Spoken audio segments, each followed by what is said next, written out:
Bonjour, j'espère que vous allez bien, que vous avez bien démarré votre journée. Alors ce matin, on va regarder l'oracle astrologique de Sophia Pastor. L'oracle d'Isis d'Alana Fairchild.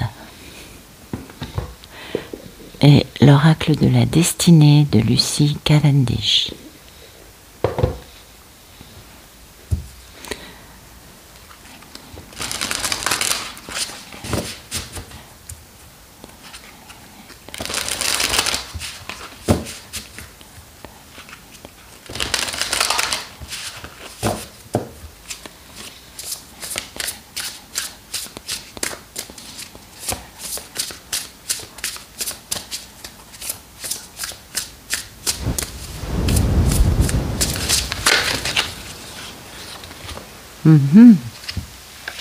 D'accord.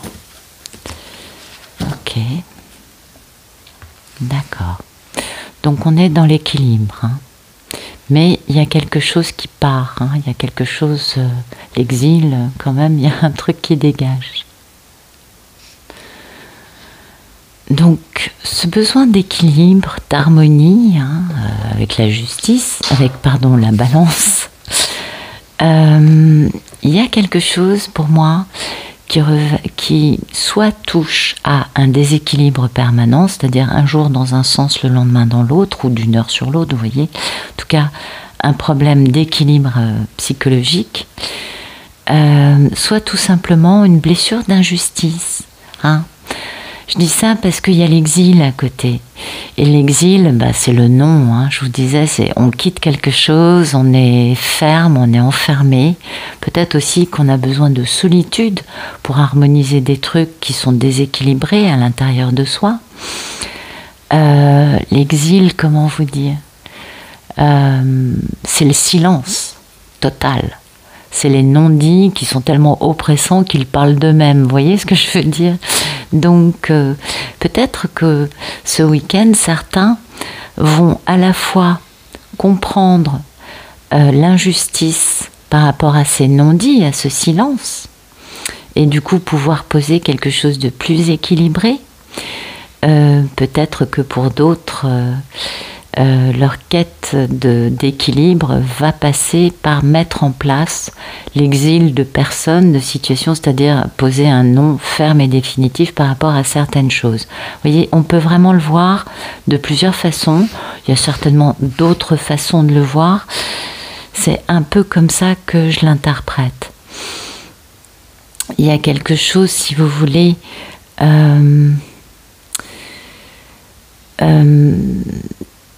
comme on est dans cet état d'esprit de la balance, ça fait vraiment appel à notre jugement, notre discernement, notre capacité, nous, à comprendre d'où vient notre blessure d'injustice, d'où vient notre déséquilibre, et à définitivement éliminer les choses qui empêchent cet équilibre de se mettre en place, ou cette blessure d'injustice de se guérir.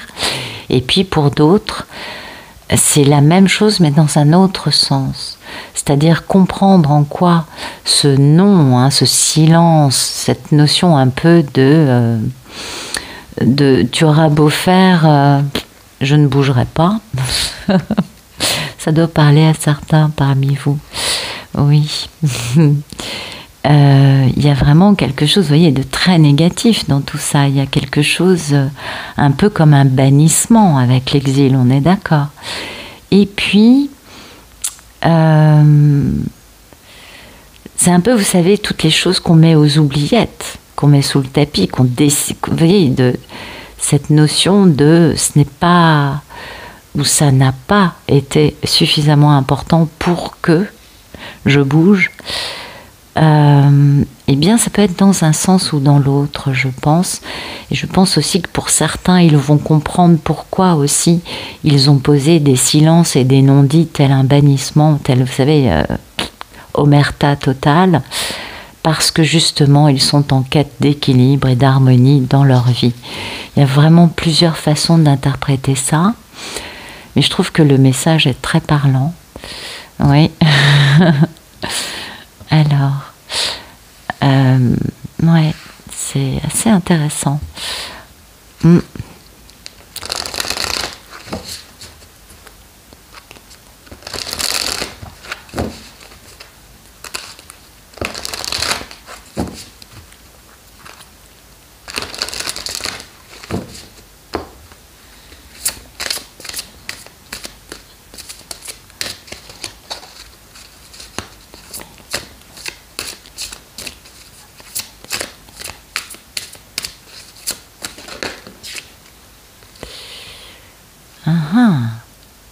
Hop.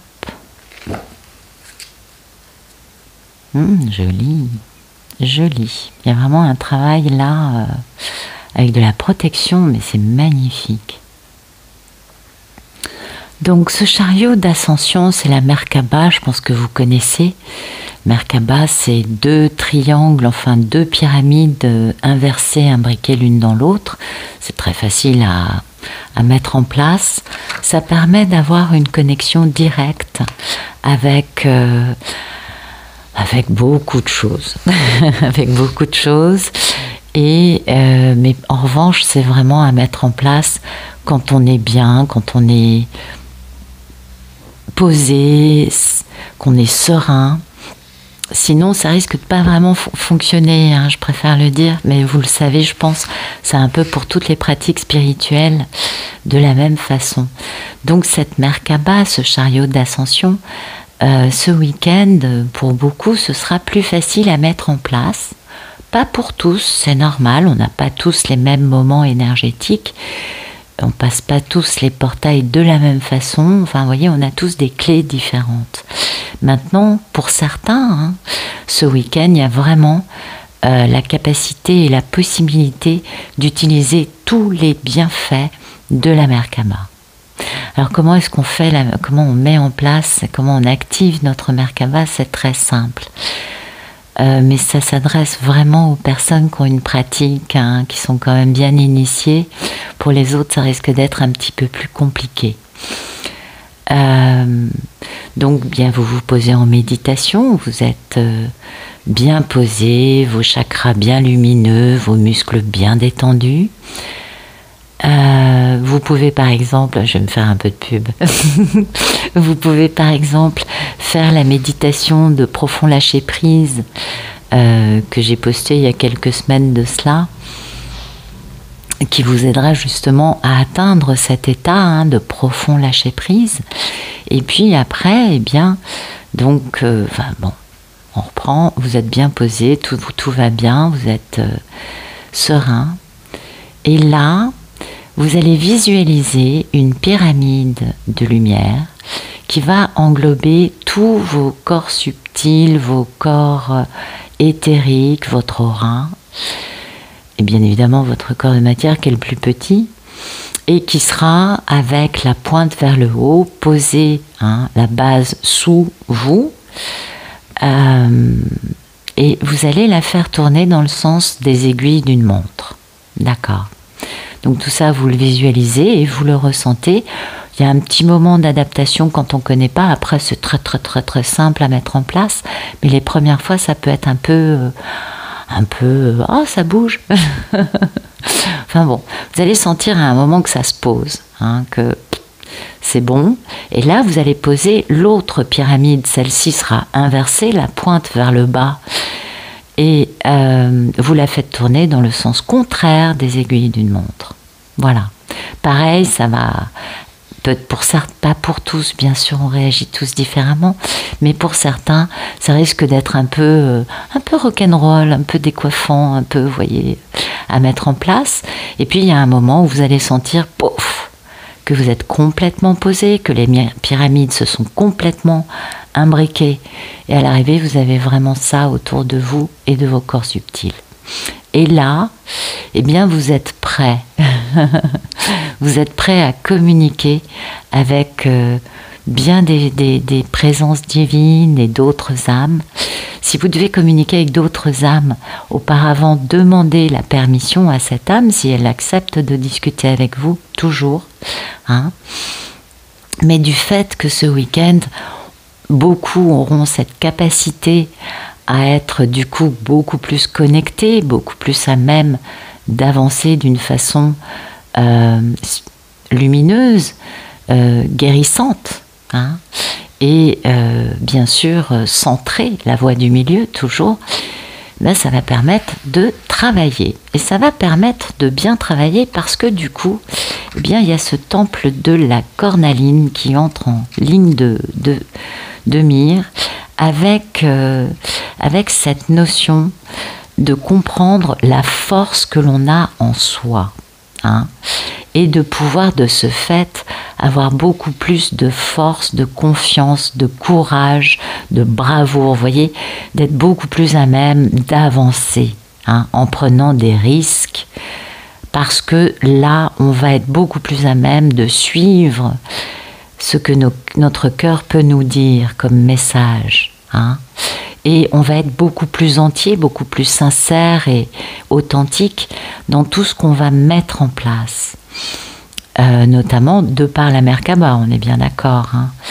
On n'active pas sa Merkaba si on n'est pas authentique. Enfin, vous voyez, il y a une corrélation entre les deux. Mais le fait de l'avoir mise en place va amplifier votre capacité à faire tout ça. Intéressant, hein, de voir... ouais.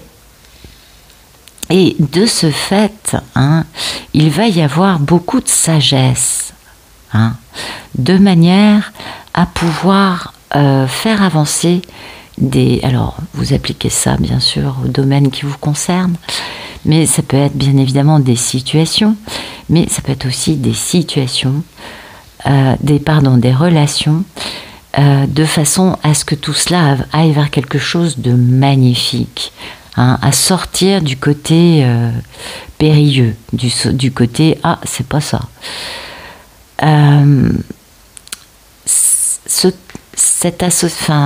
Cette énergie de ce week-end va permettre aussi d'avoir beaucoup plus de courage par rapport à nos opinions, hein, et d'être capable d'avoir plus d'assurance, certainement, et d'être peut-être aussi plus audacieux. Hein. Du coup, on va peut-être aller vers des choses, enfin, vers des personnes, dans des situations on n'aurait pas osé avant, vous voyez. Il y a un peu cette notion-là. Et puis, c'est d'autant plus facile qu'il y a ce sentiment que de toute façon, on ne peut que triompher par rapport à ces situations ou relations. Donc ça, c'est très bien. Après, pour certains, il y aura peut-être une notion de « ah, mais c'est trop bien pour moi ». Enfin, vous savez, le côté de ne pas se sentir à la hauteur de ce que l'on désire. Bon, alors ça a à faire avec vos doutes, vos peurs, vos incertitudes, votre manque d'équilibre, bla bla bla. Sachez que, non, à partir du moment où vous avez envie de quelque chose, alors attention, bien sûr, des choses qui vous tiennent à cœur, hein, pas des choses liées à ce que votre ego, quel qu'il puisse être, pourrait désirer. On est d'accord. On parle du cœur toujours, hein. Et ça, c'est important parce que ce week-end, on a vraiment du courage. Et puis, le dernier message qui me semble, mais alors capital, parce qu'hier, il est sorti dans les cartes. Ça fait plusieurs temps que, déjà, il avait été annoncé fin décembre. Hein. La justice divine se met en place. Voilà. Eh ouais. Et comment vous dire? Tout ce qui est injuste, tout ce qui peut poser problème, même si on a une part de responsabilité, hein, eh bien, la justice divine va s'en occuper. Et ça fait plusieurs jours qu'on nous parle de justice divine. Et ce qui compte avec la justice divine, c'est pas oui, j'ai un problème avec un tel, je veux la justice divine. Non, mais alors ça, faut arrêter, c'est totalement stérile. Oui, c'est pas comme ça du tout. Non, non, la justice divine, elle voit au-delà de notre petite personne, elle voit vraiment les injustices, les actes vraiment posés avec l'intention de tuer, de nuire, de faire du mal, de soumettre, enfin, vous voyez, toutes ces choses qui sont quand même pas super. Donc, on laisse faire la justice divine. on n'est pas en train de dire justice divine pour le moindre truc qui est minuscule, hein, qui n'a aucune importance au niveau du divin. Replaçons-nous dans un autre contexte. Sortons de notre vision très égotique, hein, très fermée. Je ne dis pas ça pour tout le monde, mais vous comprenez ce que je veux dire. C'est important de comprendre que ça, comment dire, la vie telle on croit la connaître dépasse complètement notre niveau de connaissance, voyez, et que la justice divine a une envergure, une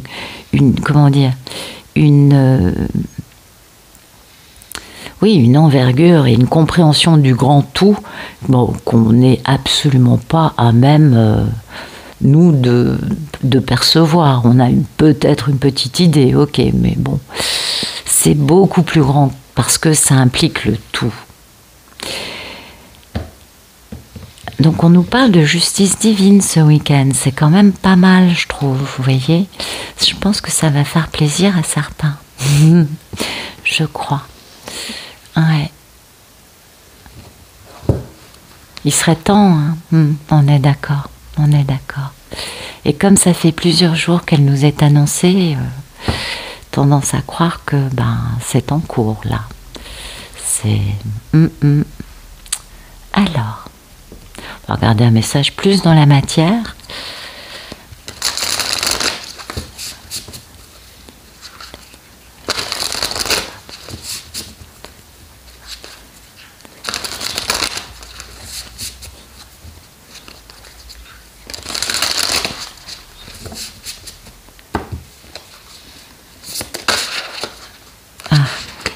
Attendez, j'arrive. Bien. Alors.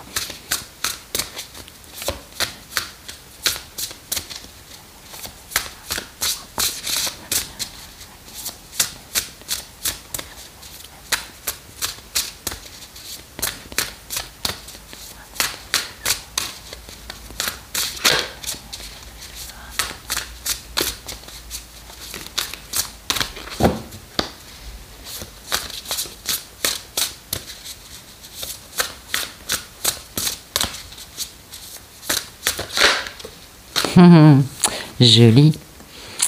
Excusez-moi, ça met du temps parfois à battre, mais joli. Suivre ses rêves. Et voilà. Parce que l'état d'esprit, c'est j'ai envie de réaliser mes rêves. Eh oui. Alors c'est un tarot de Marseille, mais moi je l'utilise en Rider-Waite. Hein. Pour ceux qui utilisent le Marseille, c'est pas le même sens. Ok ? Donc voilà, dans la tête, dans le cœur, on a envie de réaliser ses rêves, on a envie d'avoir du bonheur dans sa vie, en amour bien sûr, et dans le concret, on va décider d'avancer avec passion, on a envie vraiment de le mettre en place.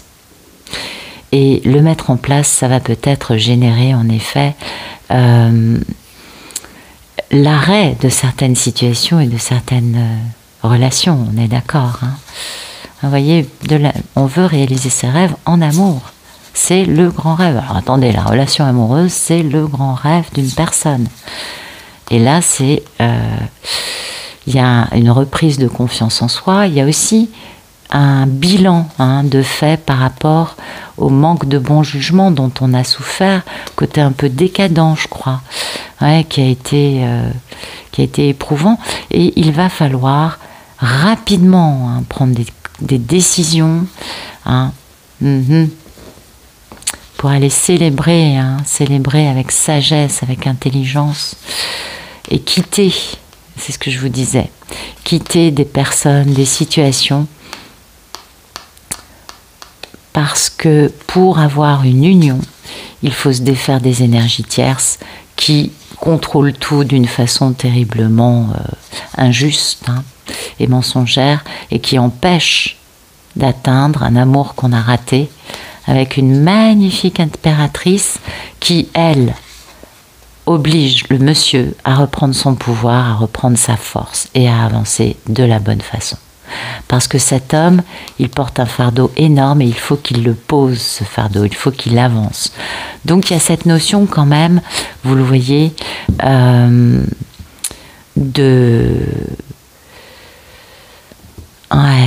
de changement, toujours, de nettoyage, de mise en place de gros changements dans la vie de certaines personnes pour atteindre un équilibre et puis aussi pour atteindre de l'harmonie dans sa vie amoureuse.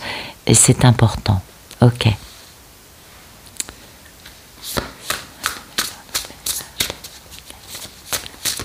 On va voir d'autres messages. Ah bah écoutez, il y a du bonheur dans la vie, puis il y a cette carte qui a voulu sortir. Bon bah écoutez, il y a du bonheur pour les polarités féminines, hein, pour ces magnifiques divines que j'adore. Beaucoup de bonheur, hein, beaucoup de réussite, beaucoup de bien-être, beaucoup de... Eh oui, eh oui. Alors, si c'est pour une femme, eh bien écoutez, mesdames, c'est le pied. Voilà, je peux pas mieux vous dire, ce week-end, on est bien, on est heureux. On est simplement heureux, on n'a pas besoin d'en faire plus que ça puisqu'on est connecté, on a une spiritualité, une profondeur, une connaissance de l'humain et on est bien dans notre peau, hein, on est vraiment bien. Pour des polarités masculines, eh bien, ce bilan de sa vie, cette reprise de confiance en lui aussi, permet de comprendre combien le bonheur est lié à une magnifique papesse. Eh oui, vous voyez, un bilan, hein, de la décadence et du manque de bon jugement. Ah, ça c'est terrible. De la complaisance. Hein. Et puis, concernant cette union, pour aller avec la papesse, il va falloir vraiment, vraiment se défaire des énergies tierces qui utilisent des moyens pas du tout lumineux pour faire que cette histoire soit ratée. Hein. Et pour atteindre, bah c'est exactement le même dos de deck, mais c'est juste impressionnant à peu de choses près. Donc voilà, vous avez compris l'ambiance du week-end. Ça bouge, ça avance. C'est peut-être pas tout de suite dans la matière pour certains. C'est pas très grave. Parce qu'il y a des choses, il y a des mécanismes qui vont se dégripper, se défaire, se désintégrer. Et il y a vraiment une recherche d'équilibre, une recherche d'ascension, une recherche de faire les choses de la bonne façon, de sortir justement d'une façon de se tenir plutôt décadente et pas vraiment très lumineuse pour aller vers quelque chose de beaucoup plus équilibré. Hein. L'idée, c'est quand même d'être dans un bel équilibre et avec beaucoup plus de force, de courage, d'audace et certainement de bienveillance. Et du coup, bah, ça va impliquer bien évidemment aussi, comme on l'a vu dans le dos de deck, d'en finir une bonne fois pour toutes avec toutes ces énergies tierces, quelles qu'elles soient, quelle que soit leur forme et leur rôle dans la vie de la personne, afin de pouvoir enfin réaliser sa mission de vie en retrouvant sa merveilleuse papesse ou sa merveilleuse impératrice. Absolument. Et en tout cas, beaucoup de bonheur, hein, pour tous, parce que comme ça avance, on sent qu'il y a des choses tristes et sombres qui sont dégagées. Hein. On sent qu'il y a des poids en moins, il y a des fardeaux en moins, il y a plus de lumière, il y a plus de simplicité et de fluidité. Voilà. Écoutez, j'espère que ce sera votre cas, enfin notre cas à tous bien sûr, et je vous souhaite un excellent week-end.